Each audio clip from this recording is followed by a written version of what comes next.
നമസ്കാരം. നിങ്ങളെ ഒരു ഫോട്ടോ കാണിക്കുകയാണ്.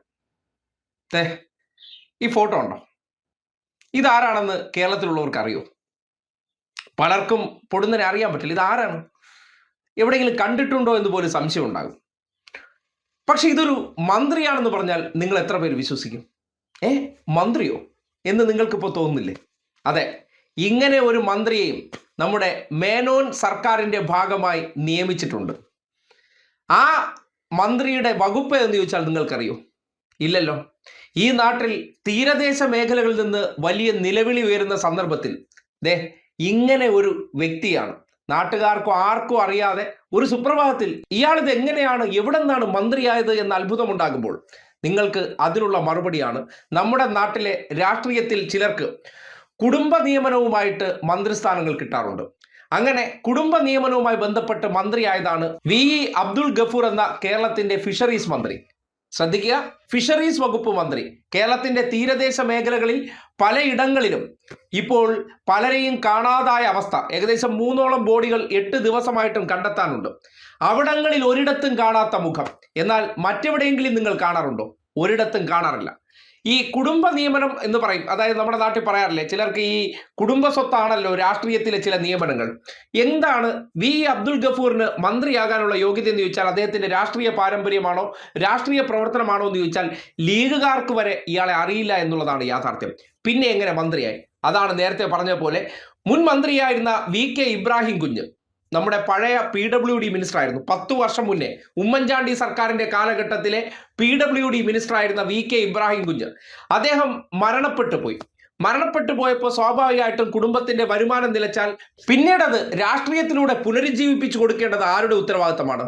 നമ്മുടെ നാട്ടിലെ ലീഗിന്റെ ഉത്തരവാദിത്തമാണ്. കാര്യം VK ഇബ്രാഹിം കുഞ്ഞ് മന്ത്രിയായിരുന്ന സന്ദർഭത്തിൽ ചന്ദ്രികയുടെ അക്കൗണ്ടിലേക്കൊക്കെ നമ്മുടെ പാലാരിവട്ടം പാലവുമായി ബന്ധപ്പെട്ട പണമൊക്കെ എത്തിച്ച ആ വൈദഗ്ധ്യം നടത്തിയ മന്ത്രിയാണ്. അങ്ങനെയുള്ള മന്ത്രി നമ്മളെ കയ്യേഞ്ഞ് സഹായിക്കുമ്പോൾ അവരില്ലാത്ത കാലഘട്ടത്തിൽ കുടുംബത്തെ തിരിച്ച് സഹായിക്കണ്ടേ? അങ്ങനെയാണ് VK ഇബ്രാഹിം കുഞ്ഞിന്റെ മകനായിട്ടുള്ള VE അബ്ദുൾ ഗഫൂറിന് ഇക്കുറി യാതൊരു പരിചയവുമില്ലാത്ത ഫിഷറീസ് വകുപ്പ് ലീഗ് വച്ച് നീട്ടിയത്. കാര്യം ഫിഷറീസ് വകുപ്പ് എടുക്കാൻ ആളില്ലാത്തത് കൊണ്ട് തുടക്കക്കാരനായി വീട്ടിൽ നിന്ന് പിടിച്ചിറക്കിക്കൊണ്ടുവന്ന് മന്ത്രിയാക്കിയ വ്യക്തിയുടെ കൈകളിലേക്ക് ഈ വകുപ്പ് എടുത്ത് കൊടുക്കുകയായിരുന്നു. ആ വകുപ്പ് കൈകാര്യം ചെയ്യുമ്പോൾ ഈ നാട്ടിൽ ആവർത്തിച്ച് കരയുന്ന സ്ത്രീകൾക്കിടയിൽ പറയുന്ന വാചകമുണ്ട്, നിങ്ങൾ കേൾക്കണം.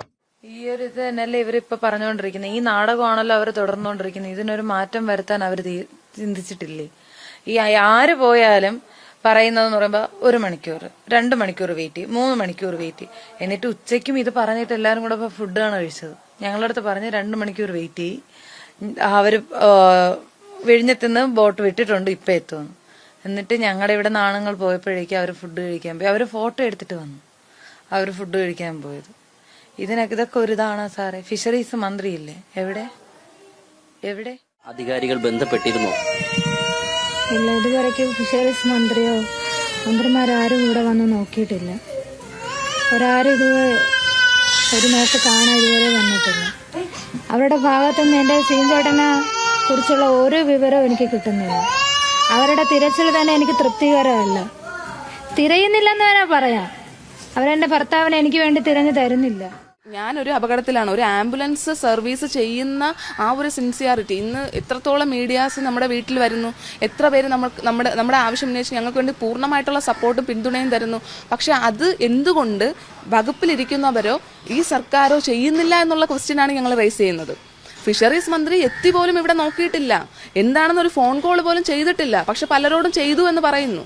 പക്ഷെ അതൊന്നും നമുക്കിവിടെ ഒരു കോളും വന്നിട്ടില്ല. എന്നോട് ആരും ഇതുവരെ സംസാരിച്ചിട്ടില്ല. അപ്പം ഇതൊക്കെ എന്തിനു വേണ്ടിയിട്ടുള്ള ആ പ്രഹസനങ്ങളാണ്? നിങ്ങൾ വെറുതെ ഇരിക്കാനാണോ നിങ്ങളൊരു പബ്ലിക് സർവന്റ് ആയിട്ട് കയറിയത്?